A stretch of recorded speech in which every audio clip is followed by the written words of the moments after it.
ठीक है, कुछ क्वेश्चन का यहाँ पे आंसर देकर चलते हैं, फिर आगे की ओर बढ़ेंगे। As per size gradation of pole, the size of rubble pole क्या था? हम लोग डिफरेंट टाइप्स के पढ़े हुए थे ना, जो डिफरेंट डिफरेंट साइज क्या था कोयले का। ROM था, स्लेक, रबल और स्टीम कोल। ठीक है,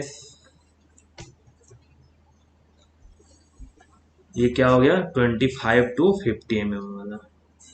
ठीक है, 0 to 25 mm क्या हो जाएगा, ये स्लेक है। ठीक है ना, ये स्लेक है, ये रबल है, ये स्टीम कोल है।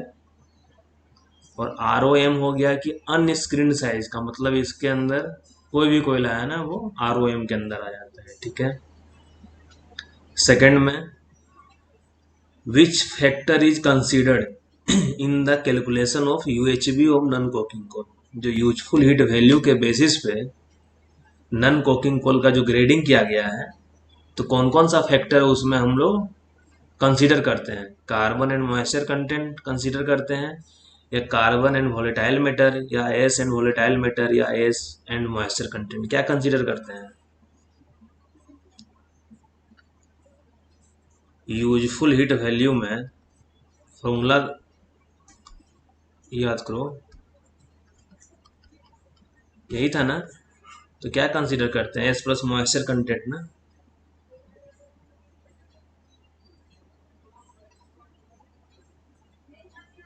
कोई आंसर दो, आंसर बता दिए हम।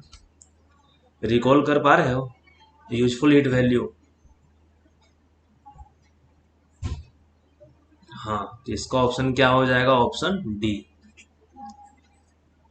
ठीक है, मॉइस्चर एंड एस लिखे हुए हैं थोड़ा कि एस प्लस मॉइस्चर तो सबको पढ़ने का आदत है ना, मॉइस्चर एंड एस भी पढ़ने का आदत रखो। ठीक है, what is the correct order of qualification? ये जो वेजिटेबल मैटर्स है वो धीरे धीरे जो कन्वर्ट हुआ है कोयले में, एंथ्रासाइट कोयले में, तो उसका ऑर्डर क्या है, करेक्ट ऑर्डर क्या है उसका?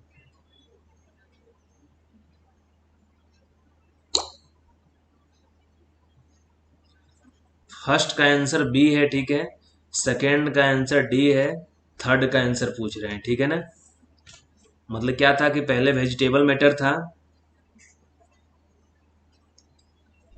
हम लोग ये जानते हैं एंथ्रासाइट सबसे लास्ट स्टेज, एंथ्रासाइट, बिटुमिनस, सब बिटुमिनस, लिग्नाइट, पीट, है ना। और इसके पहले मान लो वेजिटेबल मैटर दिया हो तो वेजिटेबल मैटर, तो वेजिटेबल मैटर, पीट, लिग्नाइट, बिटुमिनस, एंथ्रासाइट, ये ऑर्डर है। ठीक है, ध्यान रखना क्वेश्चन ऐसा आता है। ये बेसिक क्वेश्चन है कि कोल माइनिंग इंडिया में कब स्टार्ट हुआ था? 1857 ईस्वी में, 1757 ईस्वी में, 1774 ईस्वी में, या 1947 में? 1774 में कहाँ से स्टार्ट हुआ था, रानीगंज कोलफील्ड में, है ना।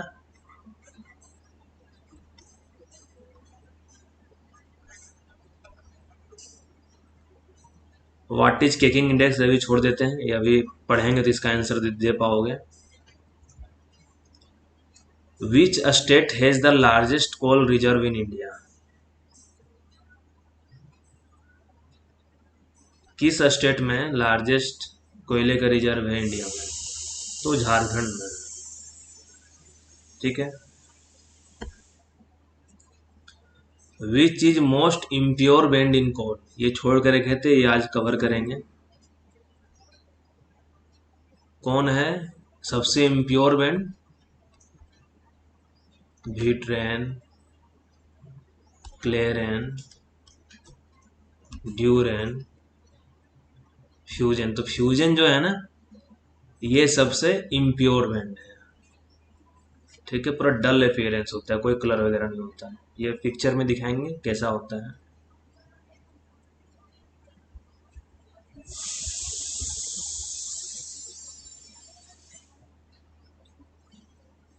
और ये ध्यान में रखना, ये जो कोकिंग प्रॉपर्टीज होता है ना, केकिंग प्रॉपर्टीज या कोकिंग कोल जो भी होता है, वो क्या होता है, वो जनरली बिटुमिनस कोल ही होता है, बिटुमिनस कोल के पास ही ऊपर पट्टी होता है, ये ध्यान रखना, ठीक है ना। जो कोकिंग कोल होता है ना, वो जनरली बिटुमिनस कोल ही होता है, एंथ्रासाइट लिग्नाइट पीट वगैरह नहीं होता है। जनरली क्या, मोस्टली बोलो बिटुमिनस कोल ही होता है। इसी तरीके से जो बेंडेड कंस्टिट्यूएंट ऑफ कोल्स है ना,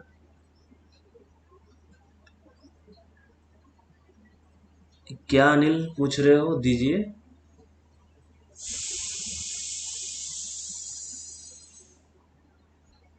अनिल,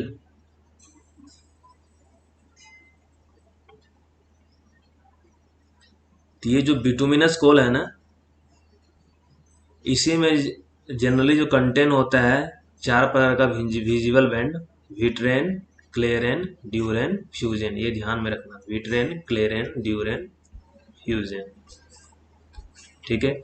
विट्रेन क्या होता है, अगर कोयले में कोई ब्राइट कलर प्रेजेंट है ना, फुल्ली ब्राइट कलर, वो विट्रेन होता है। क्लेरेन क्या होता है, ये भी ब्राइट कलर होता है, लेकिन थोड़ा उससे कम ब्राइट होगा, विट्रेन से कम ब्राइट होगा क्लेरेन, ठीक है। ड्यूरेन क्या होता है, डल अपीयरेंस, मतलब वहां पर कोई चमक वगैरह दिखेगा ही नहीं। और जो फोर्थ में फ्यूजन है, ये दोनों क्या हो गया, डल कलर वाला, और ये दोनों क्या हो गया, ब्राइट कलर वाला। मतलब कोयला में जो चमक है ना, तो समझ जाइए, या विट्रिन के कारण चमक हो सकता है या क्लेरेन के कारण चमक हो सकता है। और कोयला में जिस जगह पे चमक नहीं है, ब्राइटनेस नहीं है, तो समझ जाओ ड्यूरेन या फ्यूजन के कारण हो सकता है। तो सबसे डल कलर कौन है, मतलब थोड़ा सा भी चमक नहीं रहेगा, सबसे वो फ्यूजन होता है। और सबसे ब्राइट है तो वो क्या हो जाएगा, विट्रिन होता है। पिक्चर देख लो, देखो इस जगह पे, ठीक है। हाँ हाँ, स्टडी मटेरियल जो पीडीएफ मेरा बना हुआ है ना, वो पीडीएफ तुम लोग को साथ शेयर कर दिया जाएगा। अब देखो यहाँ पे, ये चमक देख रहे हो, यहाँ पे सभी को नजर आ रहा है। बहुत मुश्किल से ये फोटो मिला है, मिल भी नहीं रहा था। तो ये ब्राइट कलर है, ठीक है ना, मतलब क्लेरेन, विट्रेन जो है, सोचो कि ये लिखा हुआ है, क्लेरेन का लिखा हुआ है, ठीक है ना। तो विट्रेन सोचो इससे भी ज्यादा चमक है, इससे ज्यादा भी ब्राइटनेस रहेगा, तो वो क्लेरेन होता है, मतलब विट्रेन होता है, ठीक है ना। अगर इससे भी ज्यादा पूरा ब्राइटनेस रहा, तो विट्रेन हो गया। ये क्लेरेन है, और ये इस जगह पे देखो ड्यूरेन, डल कलर है, कोई भी चमक नहीं है, एक सिंगल कोयले का सीम है, उसी में ऐसा है ना, कहीं ब्राइटनेस है कहीं ब्राइटनेस नहीं है, तो ये ड्यूरेन हो गया। अब फ्यूजन क्या होगा, इससे भी डल कलर रहेगा, वो फ्यूजन होगा, ठीक है। पिक्चर दिमाग में बना, जो ब्राइटनेस का हम बात कर रहे थे अभी, विट्रेन, क्लेरेन, ड्यूरेन, फ्यूजन, माइंड में पिक्चर बन जाना चाहिए कि हाँ, अब कोयले में तुम लोग कहीं भी जाओगे ट्रेनिंग करने, या जब जॉब लगेगा, बहुत सारे जो डिप्लोमा वाले होंगे वो ट्रेनिंग करने के लिए जाएंगे, तो कोयला उठा कर देखना हाथ में, गंदा होगा कोई बात नहीं है, माइनिंग इंजीनियर है, गंदा होगा ही,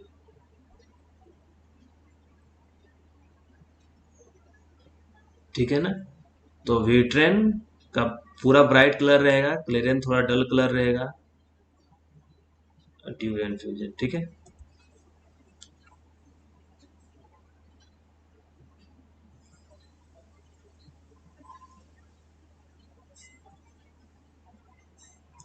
मतलब अगर है ना कि मान लो बैंड प्रेजेंट करना है, कि अच्छा कोई पूछ देगी, अच्छा इस कोयले में क्लेरेन वगैरह क्या प्रेजेंट है, ठीक है ना, कौन सा इसमें बैंड प्रेजेंट है, क्लेरेन, विट्रेन, ड्यूरेन, फ्यूजन क्या है,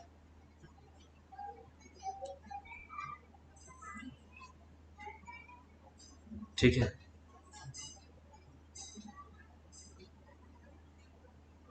तो विट्रिन क्या हो गया, ब्राइट कलर हो गया, विट्रियस इन टेक्सचर्स हो गया। और ये जनरली जो हाई क्वालिटी कोल रहेगा ना, उसी में तुमको विट्रिन नजर आएगा। वो जो लिग्नाइट पिट में तुमको चमक नजर नहीं आएगा। मतलब तुम इससे भी गेस कर सकते हो कि अगर किसी कोयले में एकदम पूरा ब्राइटनेस है, मतलब समझ जाओ को हाई क्वालिटी वाला कोयला, इंथ्रासाइट या बिटुमिनस हो सकता है। लेकिन जनरली जो प्रॉपर्टी किसका होता है, बिटुमिनस कोल का ही होता है। मतलब कोल में तुम देख के भी डिफ्रेंशिएट कर पाओगे, ठीक है।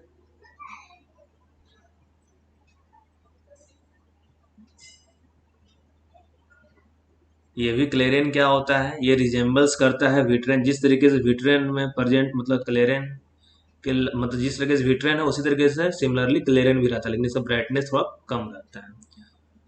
और ये क्या लिखा हुआ है, देखो एक फ्रेज लिखा हुआ है, it does not swell the fingers. मतलब इस कोयले से अगर हम हाथ में रगड़ेंगे ना ऐसा करके, तो फिंगर मतलब कुछ नहीं होगा, मतलब सॉफ्ट मतलब प्लेन लगेगा। लेकिन वही अगर फ्यूजन को अगर हाथ में ऐसे करके, क्या लिखा हुआ, स्वेल्स द फिंगर, मतलब हाथ में अगर इसको रगड़ेंगे ना फ्यूजन को, तो थोड़ा लगेगा कि चुभ रहा है या हो सकता है छिल भी जाए। ठीक है ना, तो ये ध्यान में रखना। हो सकता है क्वेश्चन आता है, क्वेश्चन विट्रेन क्लेरेन ड्यूरेन फ्यूजन का। सबसे डल अपेयरेंस फ्यूजन, सबसे ब्राइट कलर विट्रेन। ठीक है,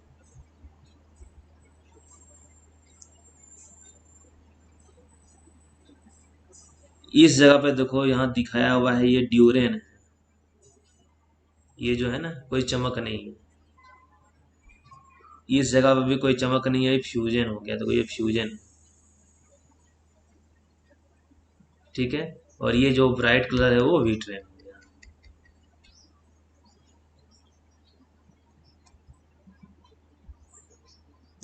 ये एक लेंटिकुलर शेप लिखा हुआ था, इसलिए सिर्फ वो लेंटिकुलर शेप दिखाए हुए हैं। ठीक है, ठीक है, ये चारों बेंडेड कंस्टिट्यूएंट ऑफ कोल सबको या आ गया होगा समझ में, कोई दिक्कत नहीं है। और ये जो जनरली प्रॉपर्टीज होता है ना ह्यूमिक कोल का होता है, वैसे इतना डिटेल में जाना नहीं है।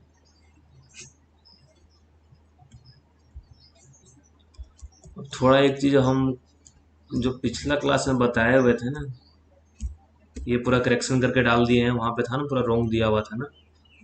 देखो यही क्वेश्चन था ना यूएचबी का। इसमें हम लोग क्या देखते हैं, एस प्लस मॉइस्चर कंटेंट देखते हैं। ठीक है ना, और A to G ग्रेड में बांटा गया है।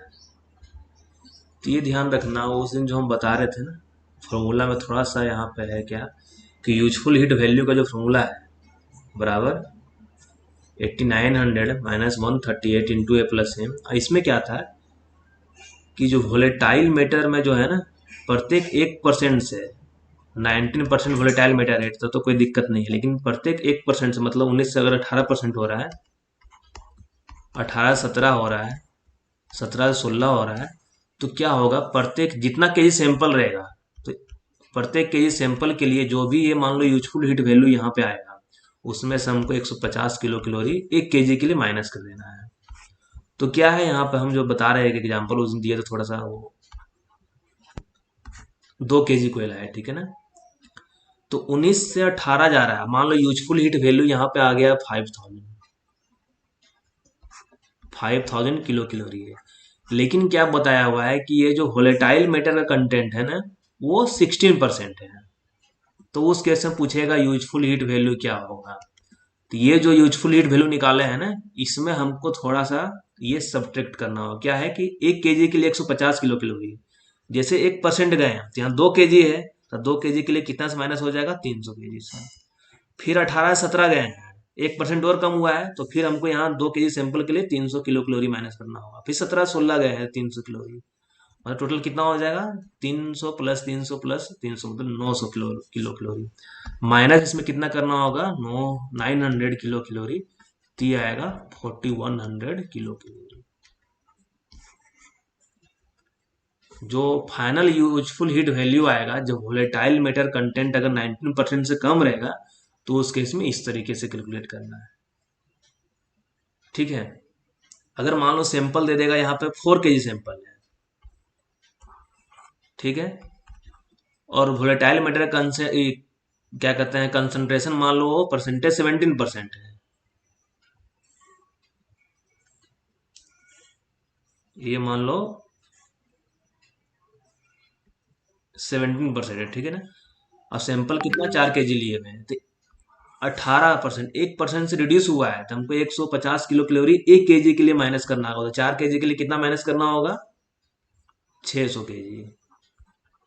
फिर 1% से रिड्यूस हो गया है, मतलब 17 में है दिया हुआ वोलेटाइल मीटर का, तो फिर 600 माइनस हो जाएगा।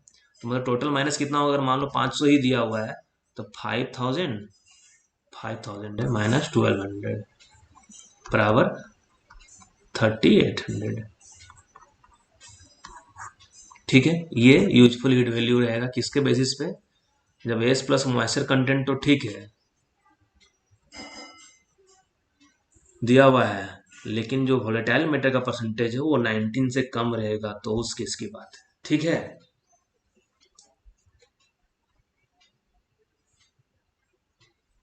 क्लियर हो गया ना अभिषेक? ये अभिषेक, अनुराग,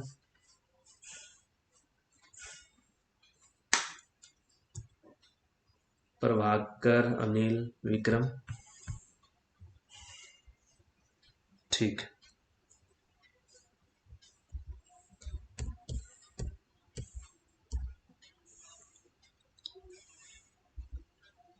ये बी हाइव था, मधुमक्खी रखने का जो घर होता है इस टाइप से रहता है, तो उसी तरह जो ओवन बना हुआ रहता है ना, बी हाइव है। देखो इस जगह पे क्या है, कोयला डाला जाता है और इधर से जो कोक बनता है वो कोक निकाला जाता है, या हवा इधर से पास होता है।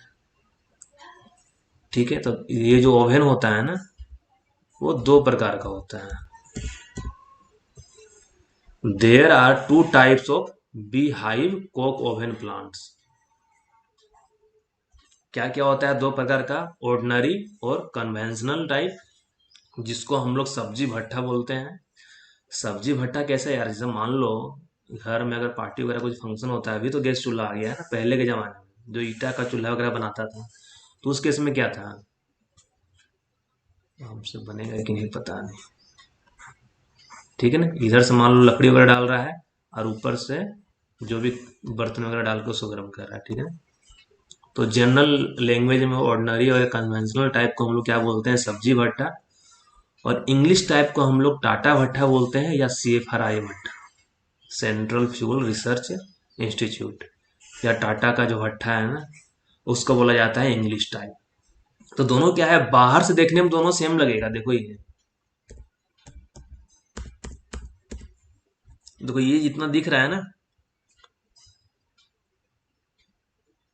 इसी तरीके से सब भी हाइव ओवन है ना, कोक प्लांट वगैरह रहता है, इसी तरीके से सिमिलर रहता है। मतलब क्या है, देखो इस जगह पे क्या है कि यहाँ से हवा निकलेगा, या हवा जाएगा, या कोक निकालो, और यहाँ ऊपर से क्या करना है, कोयला डालना है। ठीक है ना, इसी तरीके से लाइन से लगा हुआ रहता है। ठीक है, तो ये बी हाइव ओवन होता है, दो प्रकार का होता है, दोनों देखने में सिमिलर लगेगा, लेकिन डिफरेंस क्या होता है कि सर्कुलेशन ऑफ जो एयर होता है ना, उसी में मेन डिफरेंस होता है। But the difference lies mainly in the manner of circulation inside the oven of the smoke and hot gases. अब क्या है कि मान लो, इस पिक्चर में दिखाते हैं। ठीक है, ये क्या है, देखो यहाँ पे कोयला का सैंपल है, ये जो दिख रहा है ना, कोयले का सैंपल है। ये इधर से कोयला डाला जा रहा है साइड डोर से, कोयला नहीं, कोयला यहाँ से डाला जा रहा है, कोल्ड डिस्चार्जिंग डोर ये टॉप से। ठीक है ना, और यहाँ से जो कोक में कोक निकाला जा रहा है यहाँ से, या एयर यहाँ से अंदर जा रहा है। तो इंग्लिश टाइप में क्या होता है, ये जो कंबसन गैसेस होता है ना, जैसे मान लो कोल को हीट कर रहे हैं, ठीक है, कोक बन रहा है, तो जो गैसेस ऑफ कंबसन हो रहा है वो सीधा स्केप नहीं हो जा रहा है, बाहर नहीं निकल जा रहा, वो क्या होता है, ये जो नीचे जो है ना, यहाँ से एक रास्ता बनाया गया, पैसेज बनाया गया है, कि वो गैसेस ऑफ कंबसन जो निकले वो नीचे से जाए। नीचे से जाने के बाद क्या होगा कि दोबारा से जो भी कोयला को डाल के रखे हुए हैं यहाँ पे, वो दोबारा हिट करेगा, मतलब बाहर निकलने से पहले वो पूरा हॉट गैसेस रहेगा, गर्म ही रहेगा ना वो। तो क्या करेगा, ये जो कोयले जो ऊपर में है, उसको नीचे से एक रास्ता बना देंगे हवा के, गर्म हवा को पास होने के लिए। वो जब निकलेगा, बाहर निकलने से पहले क्या है, दोबारा हम उस गर्म गैस जो निकल रहा है, कंबसन का जो प्रोडक्ट निकल रहा है, गैसेस जो निकल रहा है, उसको दोबारा यूटिलाइज कर पा रहे हैं हम लोग हीटिंग करने में, उसके बाद वो एटमोसफेयर में बाहर निकलेगा। लेकिन जनरल भट्ठा में क्या होता है, जनरल ओवन में क्या हो रहा है, सिंपल, यहाँ कोक बन रहा है, कन्वर्ट हो रहा है, हवा भी इधर से सीधा निकल गया, जो भी गर्म गैसेस है वो डायरेक्टली अपना ये रास्ता से निकल गया। ठीक है ना, और फ्रेश एयर यहाँ से चला गया। लेकिन इंग्लिश वाले में क्या है, वो बॉटम से जाएगा, बॉटम में एक रास्ता पैसेज बना दिया जाता है कि वो दोबारा इसको हिट करते हुए बाहर निकले। यही मेन डिफरेंस है, manner of circulation of smoke and जो भी हीट निकल रहा है उसका। देखो है ना, इन एक्सटर्नल अपेयरेंस दोनों दोनों सिमिलर है, but difference lies in the manner of circulation inside the oven of the smoke and hot gases resulting from burning of coal. कि जो हॉट गैसेस और जो स्मोक प्रोड्यूस हो रहा है ना, तो क्या हो रहा है, कोल बेड की जो कोयला का लेयर है उसके नीचे से जा रहा है कि दोबारा उसको हीट दे रहा है, ठीक है ना। तो देखो ये क्या है, यहाँ वही जो हम समझाएं वही लिखा हुआ है क्या, इन द इंग्लिश टाइप,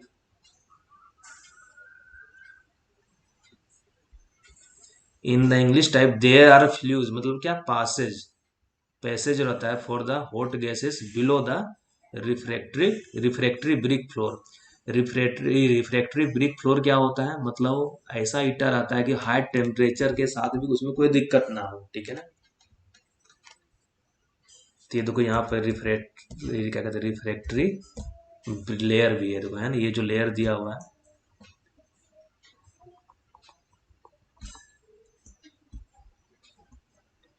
तो इंग्लिश वाले में क्या होता है, एक नीचे भी रहता है यहाँ पे,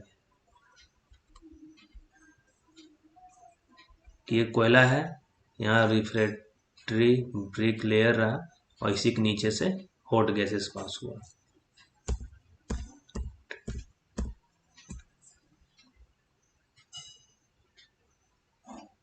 है ना।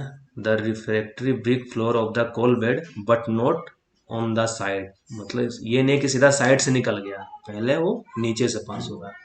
And the coal is better heated within a short period, मतलब कोयला को क्या है, दोबारा से हीट मिल जा रहा है, तो बेटर यहाँ पे हीट हो रहा है कोयला को शॉर्ट पीरियड में, compare to the ordinary oven in which the hot gases and smoke do not circulate before escaping into the atmosphere। मतलब जो सिंपल है ऑर्डिनरी ओवन है, सब्जी भट्टा है, उसमें क्या हो रहा है, सर्कुलेशन नहीं हो रहा है, वो डायरेक्टली एटमोसफेयर में चला जा रहा है, ठीक है।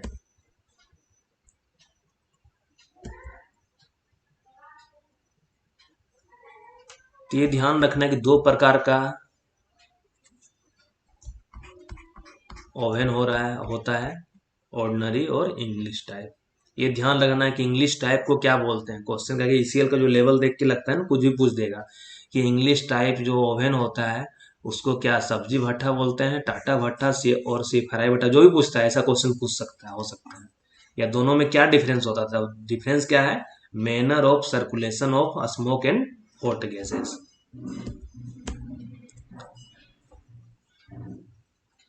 अब बोलेगा कोकिंग साइकिल क्या होता है, इसका डिफिनेशन क्या है, ठीक है ना, कोकिंग साइकिल का। तो क्या होता है, जो हम लोग के पास रो कॉल है, ठीक है ना, the burning period of raw coal for conversion into hard coke. ये जो कच्चा कोयला है उसको हम लोग कन्वर्ट कर रहे हैं किसमें, हार्ड कोक में।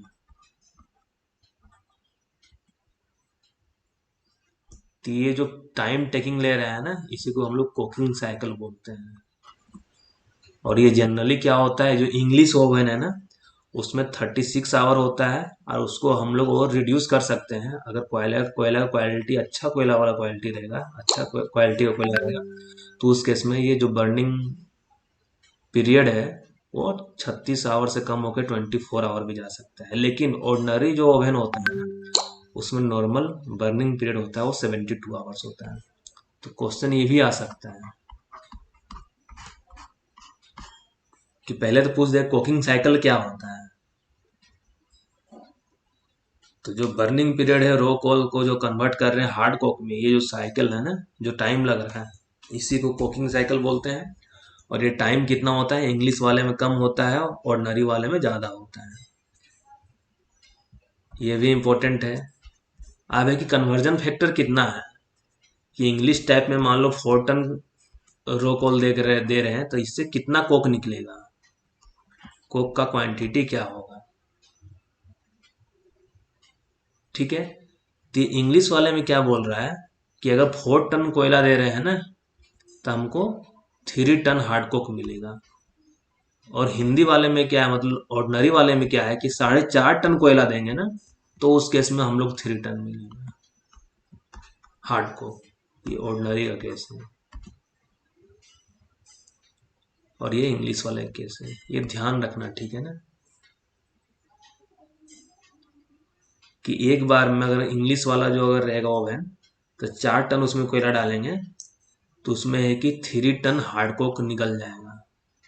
लेकिन अगर ऑर्डनरी वाले हम डालेंगे तो उसमें 4.5 टन कोयला डालना होगा, तो 3 टन हम लोग को कोक मिलेगा। 1 टन कितना होता है? 1000 kg।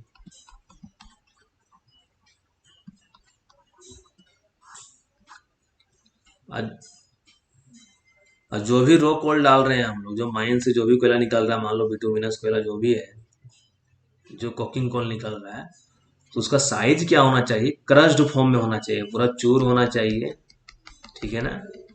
और उसका साइज क्या होना था? -10 mm साइज, मतलब क्या? 10 mm से कम साइज। -10 mm मतलब क्या? कि 10 mm से कम साइज वाला, उससे कम साइज वाला, ठीक है ना। और अगर प्लस लिखा हुआ रहता है तो मतलब 10 mm से बड़ा साइज। तो इसमें जो कोयले को चूर करेंगे ना, तो उसका साइज क्या होना चाहिए? 10 mm से कम होना चाहिए,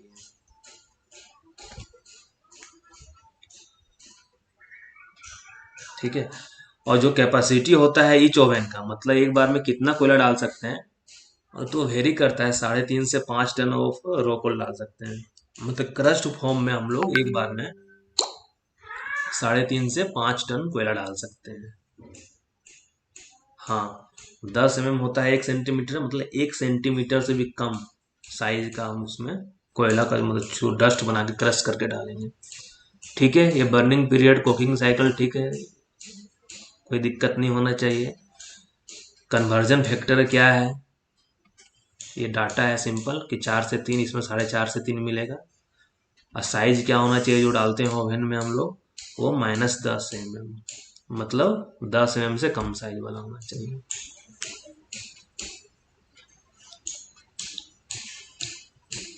ठीक है। और इससे मान लो अब एक ही कॉल से कोक बना, कल भी हम बताए हुए थे लास्ट लेक्चर में कि बाय प्रोडक्ट निकलता है ना, कॉल से कोक बना है, और साथ में क्या था कि बेंजोल निकल रहा था, है ना, कोलतार निकल रहा था, जिसका हम लोग इंडस्ट्रियल पर्पस में यूज कर रहे थे, मेडिकल पर मतलब या मेडिसिन वगैरह बनाने में यूज कर रहे थे, है ना। अब बेंजोल क्या था? सर्वो ऑयल टाइप से है, इंजन वगैरह में डाला जाता है। तो ये बोला जाता है कि देखो कोल तार कितना, ये जो प्राइमरी प्रोडक्ट हो गया, ये प्राइमरी बाय प्रोडक्ट हुआ कि कोल के साथ कोक तो बनेगा, साथ में और क्या क्या निकलेगा बाय प्रोडक्ट के रूप में ये। अब ये जो बाय प्रोडक्ट है ना, इससे हम लोग जो बनाएंगे उसको बोलेंगे कि हम लोग सेकेंडरी डेरिवेटिव। सेकेंडरी, प्राइमरी बन गया डायरेक्ट, अब प्राइमरी जो सेकेंडरी बनेगा ना, जो नेक्स्ट बाय प्रोडक्ट बनेगा उसको सेकेंडरी बोलेंगे। वो क्या बना सकते हैं हम लोग? बेंजोल, या बेंजोल से क्या होता है? नेपथलीन बना सकते हैं, फिनोल बना सकते हैं, क्रोसोट बना सकते हैं, क्रोसोट ऑयल, बेंजीन, पायरेडिन, ये सब बना सकते हैं, ठीक है ना। ये सेकेंडरी बाय प्रोडक्ट हुआ है, ध्यान रखना, ये प्राइमरी से निकाले हैं। कोल टार कितना? मान लो अगर 1 टन जो हम लोग कोयला डाल रहे हैं ना, 1 टन कोयला डाल रहे हैं, तो कन्वर्ट हो गया कोक में, ठीक है। तो कोई रेंज भी दिया हुआ कितना पर, मतलब 1 टन कोयला डाला है ना, तो मान लो 0.702 मतलब मान लो 700 kg क्या निकल गया है? कोक बन गया है। 1 टन कोयला का 700 kg कोक, ठीक है। प्लस कोल टार कितना बनेगा? 3%, मतलब 1 टन का 3% कितना होगा? 1000 kg का 3% 30 kg होगा, और 30 kg क्या निकल जाएगा इसमें? कोलतार निकलेगा। बेंजोल कितना निकलेगा? 0.8% निकलेगा। बेंजोल जो है 0.8%, मतलब ये कितना? 8 kg निकलेगा।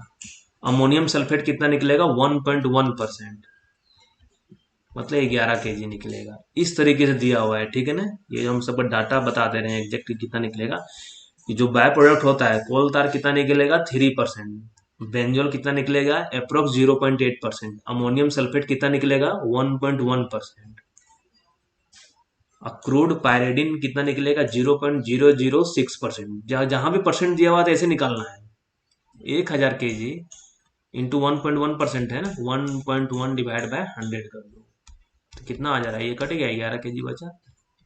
तो मतलब 1 टन अगर कोयला का हम लोग कोक में कन्वर्ट कर रहे हैं तो अमोनियम सल्फेट 11 kg निकलता है।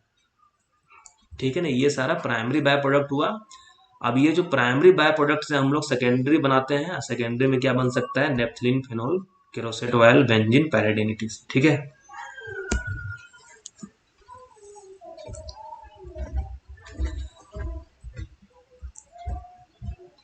प्राइम कोकिंग कोल ये होता है कि वो उसमें है ना, कोक में जो बनेगा ना, प्राइम कोकिंग कोल से अगर कोक बनाते हैं तो मेटलर्जिकल पर्पस के लिए यूज कर सकते हैं, स्टील इंडस्ट्री में यूज कर सकते हैं। वो होता है prime coking coal, directly use कर सकते हैं।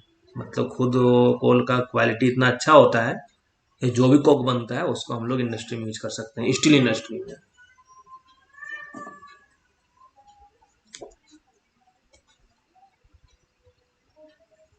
अब हम लोग पढ़ते हैं केकिंग इंडेक्स क्या होता है। Caking index, plasticity test, plastically test लिख दिया ना, प्लास्टिसिटी टेस्ट वगैरह। ठीक है ना, अप्रोक्सीमेट एनालिसिस तो पढ़ ही लिए हैं। Chemical composition.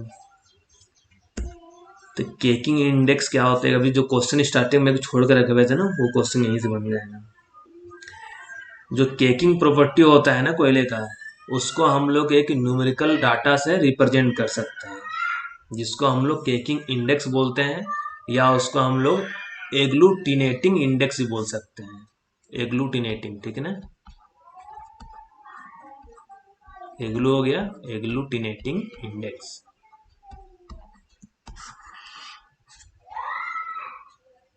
बोलते हैं ना कोकिंग कोल का केकिंग प्रॉपर्टी होता है, मतलब वो क्या, केक जैसा सॉफ्ट, पोरस, स्वेल, मतलब स्वेलिंग प्रॉपर्टी वगैरह होता है। तो उसको हम लोग एक न्यूमेरिकल डिजिट से रिप्रेजेंट कर सकते हैं, जिसको हम लोग केकिंग इंडेक्स बोलते हैं, या उसको एग्लूटिनेटिंग इंडेक्स बोलते हैं। तो ये देखो, ये जो पहला क्वेश्चन था ना,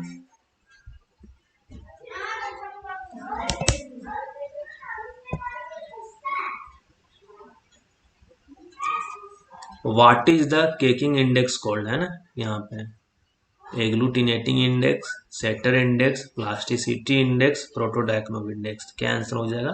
एग्लूटिनेटिंग इंडेक्स।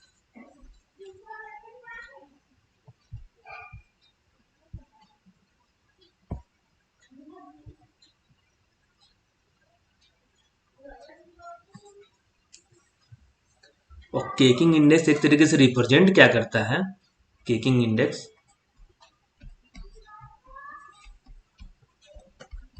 कि maximum ratio of sand to call,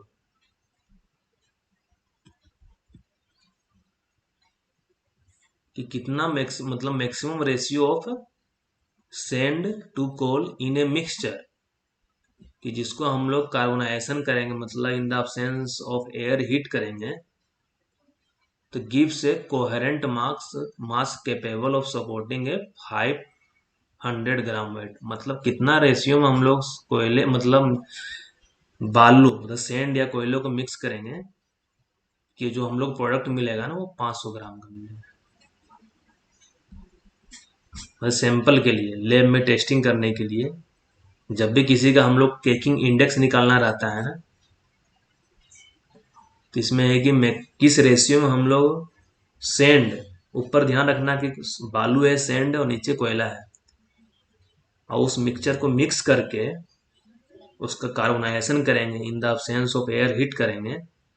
उसके बाद है कि हमको 500 ग्राम का प्रोडक्ट मिल जाए। ठीक है, तो ये होता है केकिंग इंडेक्स रेशियो होता है। ठीक है, ये एक पिक्चर है, क्या है देखो, ये प्लास्टिसिटी टेस्ट में पढ़ने का है कि कोयला देखो ये कोक में कन्वर्ट हो रहा है ना, ये जो कलर चमक रहा है देखो, ब्राइट कलर है, मतलब क्या हो सकता है? ये वीट्रेन हो सकता है या क्लेरेन हो सकता है। ठीक है, और जहां पे डल कलर है वो क्या हो सकता है? ड्यूरेन हो सकता है या फ्यूजन हो सकता है। तब देखो ये मान लो कोकिंग कोल लिए हैं, ठीक है ना, अब इसको जब हम लोग कार्बोनाइजेशन करेंगे ना, लो टेम्परेचर कार्बोनाइजेशन या हाई टेम्परेचर कार्बोनाइजेशन। इसमें क्या था, लो टेम्परेचर कार्बोनेशन में 500 टू 700 डिग्री सेंटीग्रेड पे हीट करेंगे इन द अब्सेंस ऑफ एयर, और हाई टेम्परेचर कार्बोनेशन में क्या था, 900 टू 1200 टेम्परेचर पे हीट करेंगे। तो जब कोयले को हीट करते हैं ना, कोकिंग कोल बनाने का क्या प्रोसेस है, ये कोकिंग मान लो डस्ट हो गया, इसको जब हम हीट करेंगे ना, तो देखो ये केक टाइप से, केक मान लो गीला वगैरह टाइप से होता है ना, केक टाइप से बन गया ये। कौन सा केक, बर्थडे केक। और फिर ये जब सॉलिड में कन्वर्ट होता है, मान लो सॉलिड बनता है, सॉलिडिफाई करते हैं, तो ये कोक बनता है। मतलब डायरेक्टली कोल से कोक इस तरीके से नहीं बनता है, ये प्रोसेस होता है, इसमें गया लिक्विड, मतलब लिक्विड जैसा बना, फ्लूइडिटी आया, ठीक है ना, इस तरीके से कन्वर्ट हुआ। उसके बाद जब ये सॉलिड फॉर्म में कन्वर्ट होगा, सॉलिडिफाई करेंगे इसको, तो ये कोक बनता है। और इसी कोक का हम लोग स्टील इंडस्ट्री में यूज करते हैं। और ये सिर्फ कोकिंग कोल में ही होता है, क्योंकि अगर नन कोकिंग कोल रहेगा ना, तो ये कोक ना बन के पूरा क्रस्ट हो जाएगा, राख में कन्वर्ट हो जाएगा, एज बन जाएगा, ठीक है ना, रेसिड्यू बच जाएगा। तो इसलिए उसका हम लोग थर्मल पावर प्लांट में यूज करते हैं।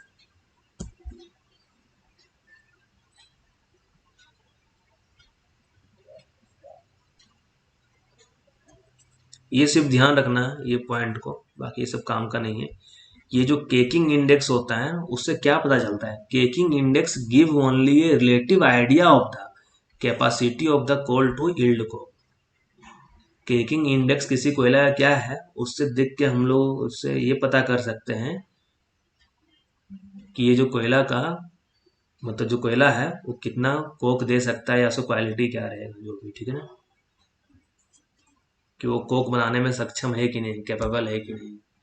तो ये ध्यान रखना कि अगर किसी कोयले का जो मेटलर्जिकल पर्पस के लिए यूज हो रहा है ना, स्टील इंडस्ट्री में जिसका यूज कर रहे हैं, उसका जो केकिंग इंडेक्स होगा, मतलब मान के चलो प्राइम कोकिंग कोल का 22 या उससे ज्यादा होगा, 22 और मोर, ठीक है।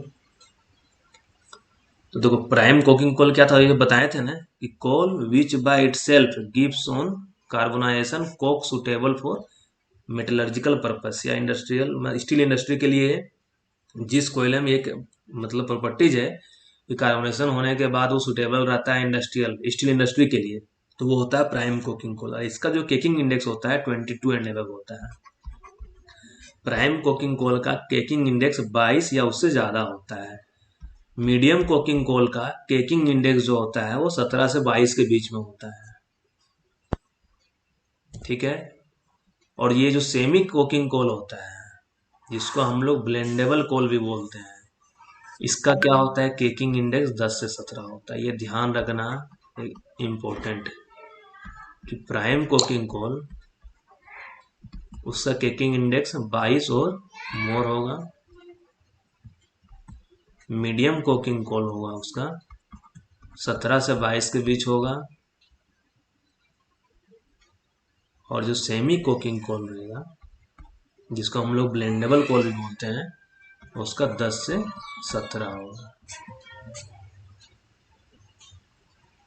ठीक है। इसलिए क्या होता है, ये देखो जो मुगमा में है ना, coal in Mugma coal field semi coking coal produces reasonably good soft coal. मतलब सेमी कोकिंग कोल जो मुगमा वगैरह है ना, एसीएल का है, कोलफील्ड मुगमा एरिया है, वहां पे जो कोयला प्रोड्यूस हो रहा है वो सेमी कोकिंग कोल हो रहा है।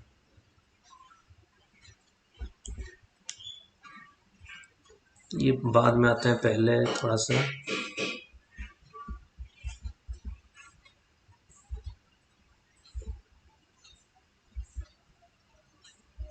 ठीक है।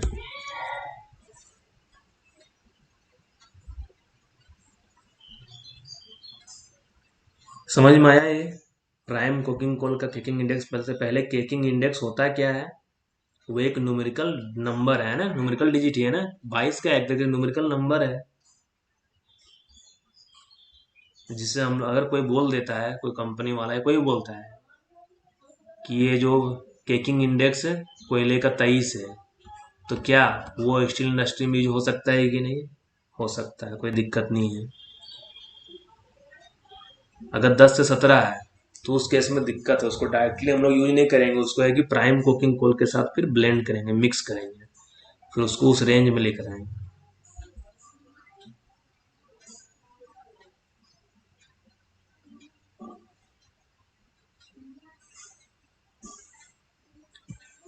और साथ में कुछ प्रॉपर्टीज होना चाहिए। ये जो दो, caking index is a major criteria to decide the coking quality of coal. मतलब क्वालिटी ऑफ कोल कैसा है, कोकिंग है या नहीं है, तो केकिंग इंडेक्स तो मेजर क्राइटेरिया है ही, साथ में कुछ हम लोग अदर क्वालिटीज भी रखना है कोयला में, कि मतलब वो क्वालिटी कोकिंग कोल में होना चाहिए। क्या हो देना चाहिए यहाँ पे कि कोकिंग कोल को बोल रहा है कि उसको स्वेल नहीं होना चाहिए। अगर स्वेल होगा ना कार्बोनाइजेशन के बाद, तो उस केस में क्या होगा, जिस ओवन में हम लोग स्वेल करवा रहे हैं ना, जहाँ पे उसे कार्बोनाइजेशन करवा रहे हैं, तो स्वेल होने के कारण क्या होगा, जो वाल रहेगा ना ओवन का, उसको डैमेज कर देगा। जो फॉस्फोरस का जो कंटेंट होना चाहिए, फॉस्फोरस का लो होना चाहिए, लेस देन 0.15%, और सल्फर का भी कंटेंट लेस देन 0.6% होना चाहिए। लेकिन कार्बन का कंटेंट हाई होना चाहिए, एबव 58%।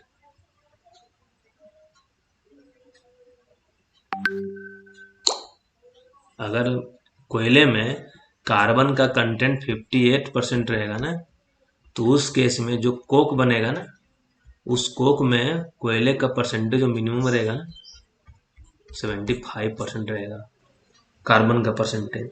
मतलब वही यहाँ लिखा हुआ है कि it should have carbon content high enough above 58%, मतलब 58% से ज़्यादा होना चाहिए, कि उसके कारण जो कोक प्रोड्यूस हो ना, उसमें कार्बन का परसेंटेज कितना हो, 75% हो। और जो कोकिंग कोल वगैरह में होना चाहिए कि लो एस कंटेंट होना चाहिए, लो वोलेटाइल मैटर कंटेंट वगैरह होना चाहिए, ठीक है ना। It should have low S content nearly 17 to 18% और बिलो। और जो मैक्सिमम एस कंटेंट हो, जो टॉलरेट कर सकते हैं, वो 22.5% से ज़्यादा नहीं होना चाहिए। और वोलेटाइल मैटर कंटेंट 26% ज़्यादा नहीं होना चाहिए। ये डाटा वैसे ज़्यादा इम्पोर्टेंट है नहीं, लेकिन एक रफ आइडिया रख लेना है इसका, ठीक है, कि जो भी कोयला का हम लोग कोक बनाने के लिए जा रहे हैं, तो उसके बारे में बोल रहा है कि क्या प्रॉपर्टीज होना चाहिए। कि केकिंग इंडेक्स तो होना चाहिए अच्छा, 22 या मोर वाला, लेकिन साथ में क्या क्या प्रॉपर्टी होना चाहिए, कि उसको स्वेल नहीं होना चाहिए, दूसरा फॉस्फोरस का जो कंटेंट होना चाहिए, बाकी जो भी रहे सब लो होना चाहिए, कार्बन छोड़ के, कार्बन 58% से अबव होना चाहिए, बाकी सारा चीज लो होना चाहिए, ठीक है। वो हो गया केकिंग। केकिंग इंडेक्स में ज़्यादा कुछ याद नहीं करना है। केकिंग इंडेक्स सिर्फ एक जो अल्टरनेट नेम है उसका, एग्लूटिनेटिंग इंडेक्स वो रट लो, 22 और मोर, 17 से 22 और 10 से 17। Semi coking, medium coking, prime coking coal क्या होता है, ठीक है, बस ये डाटा रखना है, बाकी कुछ नहीं। प्लास्टिसिटी टेस्ट क्या होता है, ठीक है ना, बस यही लास्ट रहेगा। प्लास्टिसिटी टेस्ट एंड प्लास्टोमीटर क्या है इसमें, कि जब हम लोग कोयले को, कोकिंग कोल को, ठीक है ना, इन the absence of air heat कर रहे हैं, तो क्या होगा, बिकम प्लास्टिक। प्लास्टिक मतलब क्या, प्लास्टिक को तुम खींच के देखो, स्टार्टिंग में क्या होता है, कुछ दूर तक खिंचाते हुए जाता है ना, टूटता तो नहीं, फटता तो नहीं प्लास्टिक, वही प्लास्टिक प्रॉपर्टी, मतलब प्लास्टिक का जो प्रॉपर्टी वही हो गया, बिकम प्लास्टिक मतलब प्लास्टिक जैसा हो जाएगा, खींचो तो खिंचाते जाएगा। And then solidify again on further heating, उसके बाद अगर इसको फर्दर हीट करेंगे ना, तो फिर क्या होता है, सॉलिड में कन्वर्ट हो जाएगा। तो ये बोला जाता है कि ऑन एन एवरेज जो कोल जो होता है ना, वो सोफेन होता है, मतलब सॉफ्ट कब होता है, 320 से लेके 350 डिग्री सेंटीग्रेड तक। कोयला क्या हो गया, जो पूरा हार्ड था ना, अभी ये जो पूरा कोयला पूरा हार्ड है, ये सॉफ्ट कब हो गया, 320 से लेके 350 डिग्री सेंटीग्रेड तक ये सॉफ्ट हो गया है, ठीक है। और ये एटेन मैक्सिमम फ्लूइडिटी। फ्लूइडिटी मतलब क्या है, इसमें बहने वाला प्रॉपर्टी, ठीक है ना, गल गया है पूरा कोयला मान लो, उसके बाद फ्लूइड जैसा बन गया है कि हाँ हो सकता है कि वो अब कहीं रख दो तो वो बहने लगे, ऐसा। माने फ्लूइड वाला प्रॉपर्टी कब आ जाएगा, 350 से लेके 400 डिग्री सेंटीग्रेड पे। और उसके बाद अगर इसको फर्दर हीटिंग करेंगे ना, तो फिर वो क्या होगा, जमना स्टार्ट हो जाएगा, सॉलिड बनना स्टार्ट हो जाएगा, 400 से लेके 425 डिग्री सेंटीग्रेड के टेम्परेचर पे। 350 डिग्री सेंटीग्रेड से 400 डिग्री सेंटीग्रेड हो गया कि ये मैक्सिमम फ्लूइडिटी आएगा इसमें।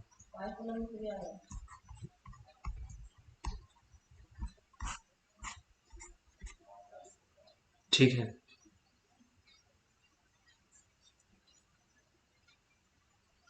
मैक्सिमम फ्लूइडिटी हो गया, ये क्या हुआ, सॉफ्ट हुआ यहाँ पे। और फर्दर इसको जब हीट करेंगे तो ये क्या होता है, सॉलिड में कन्वर्ट होगा, तो वो फिर कोक बनता है। बस ये ध्यान रखना है, ये टेम्परेचर में यहाँ पे ध्यान रखना है। और ये जो नन कोकिंग कोल होता है ना, उसके पास प्लास्टिक बिहेवियर होता ही नहीं है, मतलब होता है ना प्लास्टिक ऐसा खींचते हुए चल जाओ, नहीं होता है, वो तुरंत चूर टाइप से हो जाएगा। तो वही है, प्लास्टिसिटी का डिफिनेशन क्या हो जाएगा कि property of coking coal to become plastic on heating in the absence of air. जब अब्सेंस ऑफ एयर में हीट करेंगे तो उसके अंदर जो प्लास्टिक नेचर आ जाता है ना, उसी को प्लास्टिसिटी बोलते हैं। ठीक है,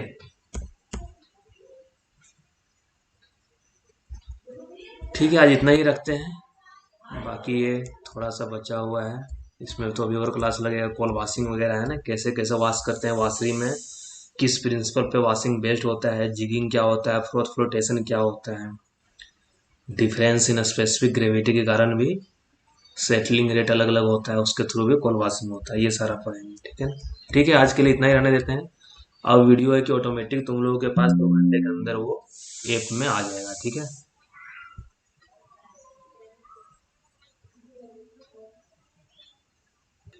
ठीक है, थैंक यू।